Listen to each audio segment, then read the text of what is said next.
प्रश्न पूछते हैं, आप जवाब दो। सबसे बड़ी दौलत क्या है?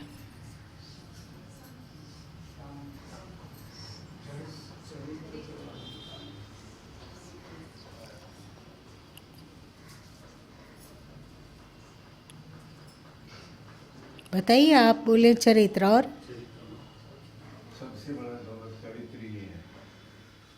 सद्गुरु की प्राप्ति।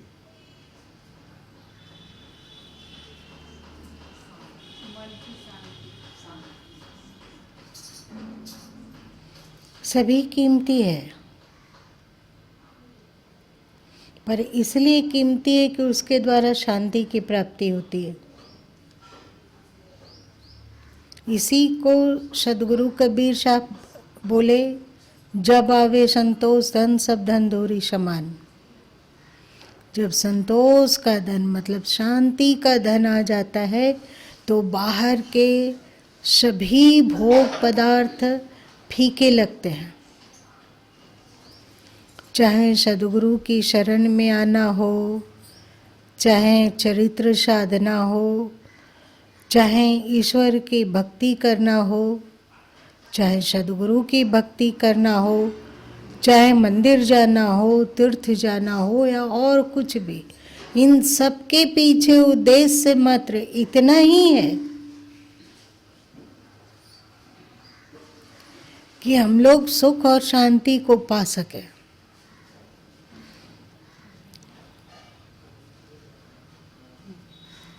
सुख और शांति को कैसे पा सकेंगे?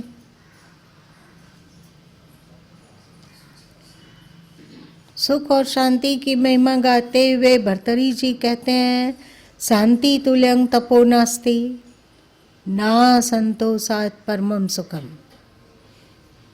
संतोष के समान सुख नहीं और शांति के समान तप नहीं।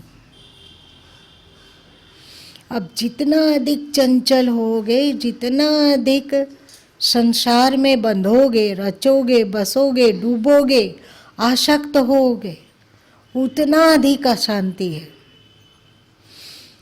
यदि आप मंदिर जाते हुए भी, गुरुद्वारा आते हुए भी, सत्संग सुनते हुए भी, भजन करते हुए भी अशांत हो तो समझना चाहिए कि आप शांति हेतु जितना पुरुषार्थ होना चाहिए उतना नहीं कर रहे हो।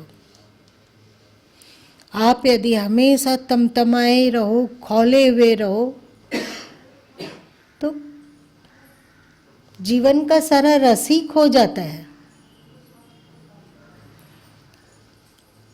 पैसों के ढेर पर व्यक्ति बैठा हो और मन शांत नहीं हो तो क्या वो सुखी हो जाएगा? नहीं ना, नहीं हो सकता है। और यदि मन शांत हो तो थोड़ा धन की कमी भी हो तो व्यक्ति परम सुखी है।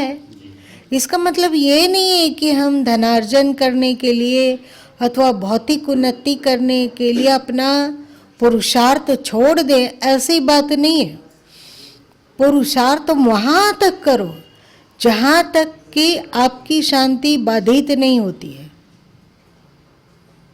मतलब क्या हुआ? ऐसा पुरुषार्थ किस काम का कि आप, पुरुषार्थ मतलब क्या होता है?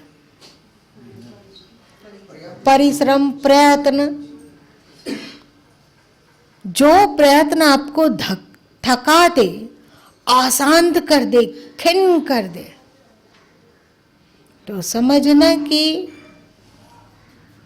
या तो आप सही तरीके से प्रयत्न नहीं कर रहे हैं अथवा गलत दिशा में प्रयत्न कर रहे हैं। बहुत बार होता है ना कि कोई व्यक्ति जो दिन भर दुकान में बैठा हुआ काम करता है और रात में आता है लौट के घर तो खिजलाते हुए आता है कि दिन भर मरो दुकान में, और यहाँ आओ तो तुम लोग पूछते नहीं हो, देखते नहीं हो कि क्या किस चीज़ की आवश्यकता है, पानी चाहिए कि भूख लगी है कि चाय चाहिए। चिल्लाना शुरू कर दो आप, तो समझना कि आप गलत दिशा में जा रहे हो, भटक रहे हो आप। गुरु आपको बताते हैं कि शांति सबसे बड़ी दौलत है। आप अपने धन को जिस तरह जोक के रखते हो, उससे अधिक आपको अपनी शांति को जोक कर रखना चाहिए।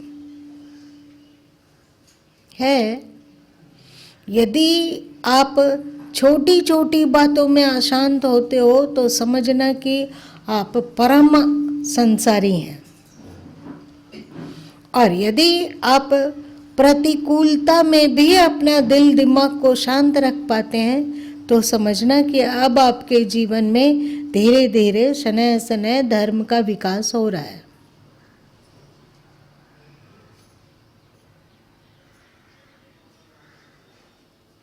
यदि आपका दिमाग बात का बतंगड़ बनाकर प्रस्तुत करता हो और बिल्कुल उद्विग्न कर देता हो, राग और द्वेष से ग्रसित कर देता हो, तो समझना चाहिए कि आप जो जिस जीवन को जी रहे हैं, जिस तरीके से जी रहे हैं, वो गलत है।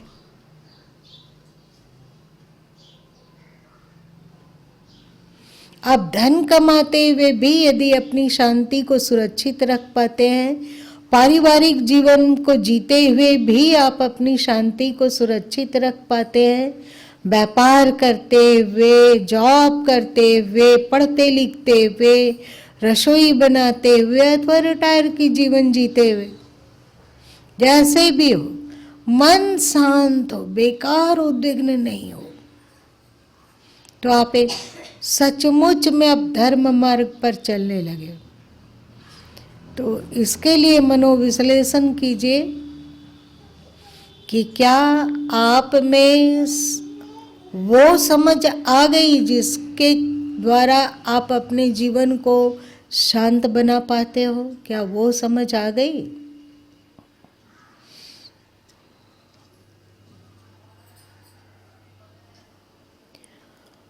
शांति बनाए रखने के लिए बहुत आवश्यक है कि आप जो सब में दोष को ढूंढते हैं और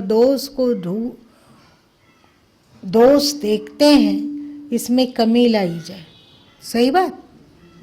आप परिवार में रहते हैं तो बहुत तो गलतियां होती है, तो गलतियों को बता देना गलत नहीं है, गलतियों को बता दिए बहुत अच्छा है, पर उन गलतियों को बताते हो अशांत होकर, मतलब क्रोधित होकर, गरज कर,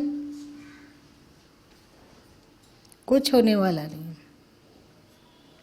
यदि उन्हीं गलतियों को आप प्रेम पूर्वक शांति से बता देते हो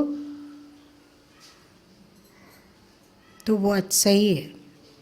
यदि कोई आपके सुझाव को नहीं मान रहा हो और आपका सुझाव बिल्कुल सही दिशा में हो, तो जरूरत पड़े तो थोड़ी ऊंची आवाज कर दो, पर बिना अंतस की शांति खोए। ऐसा हो सकता है, हो सकता है, हो सकता है, पर जब आपकी आवाज ऊंची हो तो देखना कि उसमें कहीं क्रोध का छींटा तो नहीं पड़ रहा है, अथवा द्वेष का छींटा तो नहीं पड़ रहा है। किसी को यदि आप दंडित भी करते हो तो वहां पर द्वेष नहीं हो। ऐसा हो सकता है क्या?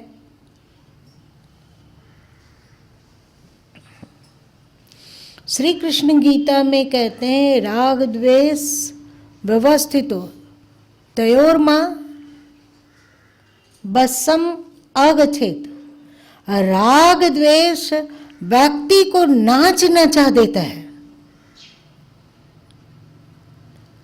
राग द्वेष समुत्थतः, राग द्वेष की अग्नि जब धधकती है तो हम लोगों की शांति को वो सबसे पहले जलाकर खाक कर देती है। राग मतलब क्या होता है? आसक्ति, और द्वेष मतलब चिढ़। जिससे आप चिड़चिड़ कर रहे हैं वो यदि आपके सामने आ जाए तो तुरंत निरीक्षण कीजिए कि आपका चेहरा तिता हो गया कि ठीक है। अभी कुछ बोला भी नहीं है, उस पर दृष्टि पड़ते के साथ आपका अंतस्थिता हो जाता है। अगर आपका अंतस्थिता हो गया मतलब द्वेष है। उसकी बात आपके झुंड में कोई चलाने लग जाता हो और आपको अंदर अंदर गर्मी आने लगती हो, कभी कभी होता है ना कि जिसे आप द्वेष करते हैं अगला उसे प्रेम करता है, उसको वो व्यक्ति अच्छा लग रहा है, तो उसकी प्रशंसा में यदि आपके पास 4 बात करने लग जाए तो आपका दिल दिमाग में क्या होगा? गर्मी आएगी कि नहीं आएगी? गर्मी पैदा होगी ना। कुछ चिढ़ के बोलेंगे उसके बारे में और चेहरा तिता हो जाएगा। वो आदमी सामने भी नहीं है, केवल कान से उसकी प्रशंसा व उसकी चर्चा सुनी जा रही है, इसी में दिल दिमाग खोलने लगा और बिल्कुल अंदर अशांत हो गए हम, तो समझना कि आपका द्वेष जिंदा है। ऐसा तो घर परिवार में होता रहता है, और घर से बड़ा परीक्षा हॉल कहाँ मिलेगा, है ना। अपने को जांचते रहने का अवसर जितना घर में है उतना कहाँ मिलेगा जंगल में। इसलिए भगवान ऐसी व्यवस्था करके रखे हैं कि इस आदर्शतम परीक्षा हॉल से कोई संत भी मुक्त ना रहे। इस आदर्शतम परीक्षा हॉल का रसास्वाद संत भी करते रहें। इसलिए जहाँ 10 उनके प्रशंसक होते हैं वहीं 1-2 निंदक भी होते हैं, है ना। अगर निंदक नहीं होते तो उनके अंतस की परीक्षा कैसे होती? वे कितने किस तराजू में है, उनका पलड़ा भारी है कि द्वेष का पलड़ा भारी है, शांति का पलड़ा भारी है कि अशांति का पलड़ा भारी है। इसके लिए ईश्वर को अलग से परीक्षा हॉल की तैयारी करनी होती है संतों के लिए। लेकिन घर में जो है, गृहस्थ आश्रम में जी रहे हैं, लोगों के समूह में है अथवा सम्मिलित परिवार में है, तो मन को जांचने के लिए किसी बाहर के परीक्षा हॉल में जाने की जरूरत नहीं है। तो बाहर वाले का आपसे क्या लेना देना? तो बाहर वाले आपकी ना बहुत अधिक प्रशंसा करेंगे ना अधिक निंदा करेंगे। ऐसा होता है कि नहीं? होता है ना। संत की जितनी निंदा होती है उतना रामजीत आपकी भी हो सकती है। कितना लोग निंदा करेंगे? ज़्यादा से ज़्यादा बच्चे कहेंगे कि पापा नहीं ठीक करते हैं, पत्नी कह देगी, अड़ोस पड़ोस में आप थोड़ा क्रोधी जैसा करते होंगे तो अड़ोस पड़ोस के भी 2 बात आपकी निंदा में बोल सकते हो, और कौन लोग करेगा।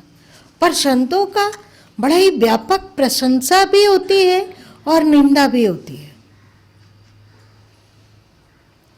आपकी व्यापक प्रशंसा और निंदा क्यों नहीं होती है? क्योंकि इसके लिए बाहर भगवान को इंतजाम करने की आवश्यकता नहीं पड़ती है, घर ही है काफी। घर में आप परीक्षा हॉल में ही बैठे हो, आप देखो कि आपके भीतर कितना राग है और कितना द्वेष। हद तब हो जाती है जब छोटी छोटी बातों को लोग बतंगड़ बनाकर अशांत होते हैं। मन बिल्कुल व्याकुल, उद्विग्न, एक दूसरे से चिढ़ते हुए। जितना राग दुख देता है उतना ही द्वेष भी दुख देता है। आपको जिससे द्वेष है आप ठीक से समझिए और जानिए कि आप जिससे प्रेम करते हैं उसकी याद ज़्यादा आती है आपको, कि आप जिससे चिढ़ते हैं उसकी बात ज़्यादा याद आती है।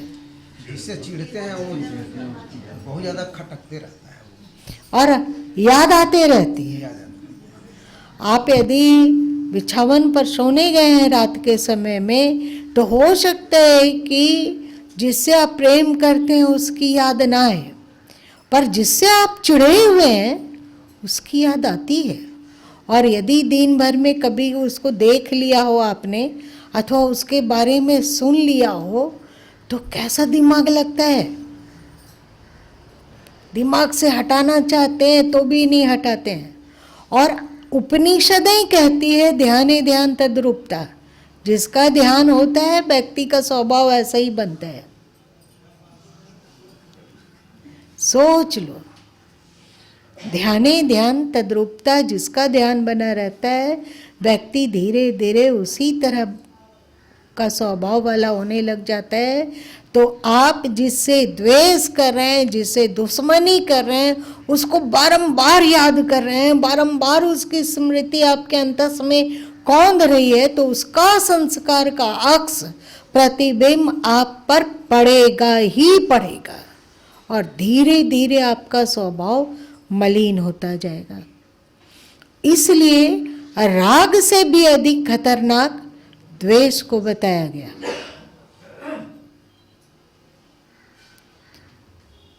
क्या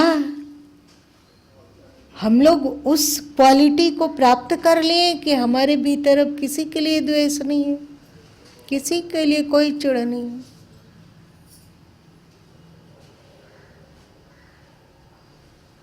ऐसा प्राप्त किया स्थिति तो फिर हम लोगों को पुरुषार्थ करना होगा। द्वेष के आते के साथ शांति वैसे ही छिन्न भिन्न होकर उड़ जाती है जैसे किसी पेड़ पर हजारों पक्षी बैठे हो और वहां जाके आप हवाई फायर कर दें तो पक्षी क्या होगा? सब के सब उड़ जाएंगे। वैसे ही जैसे ही आप द्वेष का हवाई फायर करते हो वैसे ही अंतस की शांति का पंछी उड़ के कहाँ भाग जाता है पता नहीं। कौन सी परिस्थितियां ज्यादा याद रहती है, सुखद परिस्थिति या दुखद परिस्थिति? दुखद परिस्थिति। देख लो हम लोग कहाँ कहाँ गलती करते हैं सो देखो। सुखद परिस्थिति उतना दिमाग में नहीं नाचता है, नाचता है प्रतिकूलता, प्रतिकूल परिस्थिति दिमाग में ज्यादा नाचता है। तो हम अनजाने ही प्रतिकूल परिस्थिति का पोषण कर रहे हैं। आप जुड़े, उससे जुड़ गए, प्रतिकूल परिस्थिति से ज्यादा जुड़े रहते हो तो वो पुष्ट होने लग जाता है। जैसे कछुआ बालू के किनारे नदी के बाहर अंडे देती है और फिर पानी में चली जाती है कछुवी। उसके बाद जिस अंडे की स्मृति कछुवी को रहता है वो अंडा तो पुष्ट होता जाता है और फूटता है और उसे कछुए का जन्म होता है। पर जिस अंडे को भूल जाती है वो सड़ जाता है। अब देखो हम लोगों के भी जीवन में दो अंडे जिसका हम ही लोगों ने जन्म दिया, चलो कोई बात नहीं। अनुकूल परिस्थिति और प्रतिकूल परिस्थिति ये आपके कर्मों के अनुसार आपके जीवन में आएगा जाएगा ही, आएगा जाएगा ना। अनुकूल परिस्थिति और प्रतिकूल परिस्थिति, आप देखो कि प्रतिकूल परिस्थिति आपके दिमाग में ज्यादा नाचती है कि अनुकूल परिस्थिति ज्यादा नाचती है? अगर प्रतिकूल परिस्थिति ज्यादा नाचती है, जिसको कहते हैं चिंता, चिंता या स्ट्रेस में क्या होता है? प्रतिकूल परिस्थिति दिमाग में इतना घूमने लग जाती है कि उसको हटाना चाहते हैं फिर भी हटा नहीं पाते हैं। दिमाग में इतना नाचती है, इतना नाचती है कि आदमी डिप्रेस हो जाता है। यही है ना डिप्रेशन, इसी को ना स्ट्रेस कहा जाता है। आप बताइए, आप प्रतिकूल परिस्थिति को याद करके डिप्रेस होते हैं, यदि अनुकूल परिस्थिति को याद किया जाए तो क्या होगा? आपकी खुशी बढ़ेगी कि नहीं? शांति बढ़ेगी। लेकिन हम लोग उल्टा करते हैं, हम लोग उल्टा करते हैं। अपने दिल को प्रतिकूल परिस्थिति से ज़्यादा जोड़ कर रखते हैं, इसलिए दिल जल जल जल जल करता है।